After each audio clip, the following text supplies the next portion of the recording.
tu as été co-sacrifié avec Jésus et tu es en co-résurrection avec lui. Quand j'ai commencé à voir ce rafraîchissement, cette pépite, cette petite révélation que Dieu m'a donnée, il y a quelque chose qui a changé, qui a swifté dans l'héritage, dans le fait de saisir ce qui est déjà à moi, de marcher, pas pour avoir la guérison, mais marcher depuis la guérison, de marcher, pas pour avoir la foi, mais marcher depuis la place de foi.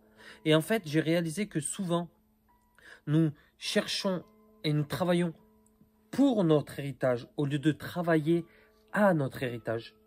J'aimerais partager ce qui est dit dans la parole dans Galates 2, 20, verset 21, pour qu'on puisse s'appuyer bibliquement. Ce que je dis, c'est juste pour qu'on puisse comprendre le sens et en saisir la bénédiction. Je suis crucifié avec Christ, et ce n'est plus moi qui vis. Je suis crucifié avec Christ. Je suis avec lui. Et ce n'est plus moi qui vis, c'est Christ qui vit en moi. Ma vie présente dans la chair, je la vis dans la foi au Fils de Dieu, qui m'a aimé et qui s'est livré lui-même pour moi.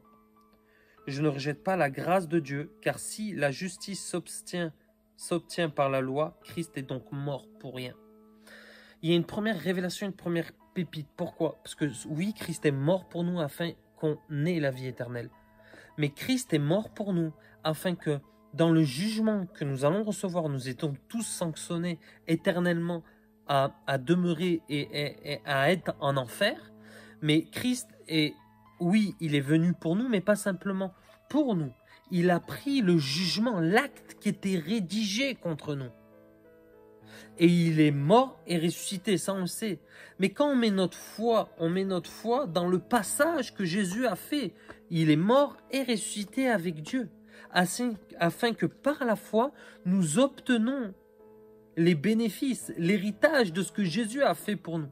Nous n'avons pas eu besoin de travailler pour cela. Ça s'obtient par la grâce. Ou sinon, Christ est mort pour rien, si c'est par la loi. Il y a un autre passage que j'aimerais prendre avec vous qui est puissant. C'est Jean 17, qui dit, oh que c'est bon, j'aime ce verset-là. Afin que tous soient un, comme toi, Père, tu es en moi et moi en toi. Que eux aussi soient un en nous, afin que le monde croie que tu m'as envoyé. Et moi, je leur ai donné la gloire que tu m'as donnée, afin qu'ils soient un comme nous sommes un.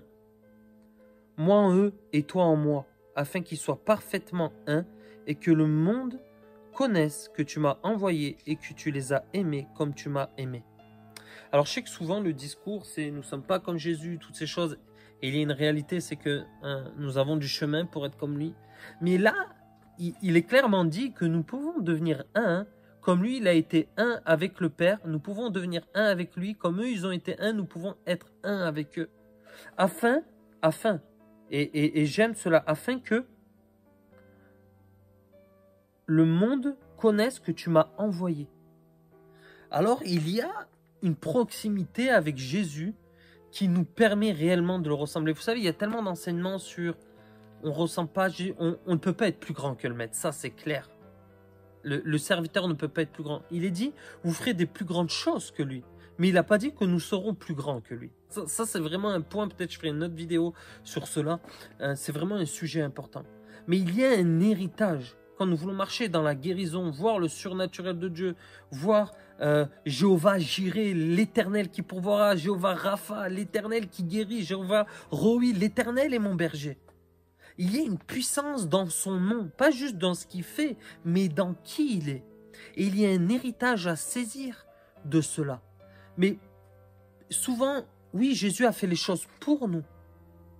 Et en plus de cela, aujourd'hui, nous sommes co-sacrifiés, en résurrection. Je ne sais pas que ça se dit co-résurrectionner, ça se dit pas, c'est pour ça que j'ai changé la phrase. Mais nous sommes co-héritiers. Et ça va être un principe important afin de ne pas faire des choses pour Jésus, mais avec lui. Car nous aussi, nous avons part à cet héritage. Et je sais que ce soit au niveau des finances, que ce soit au niveau de la guérison, du surnaturel, il y a un héritage dans lequel on doit plus marcher.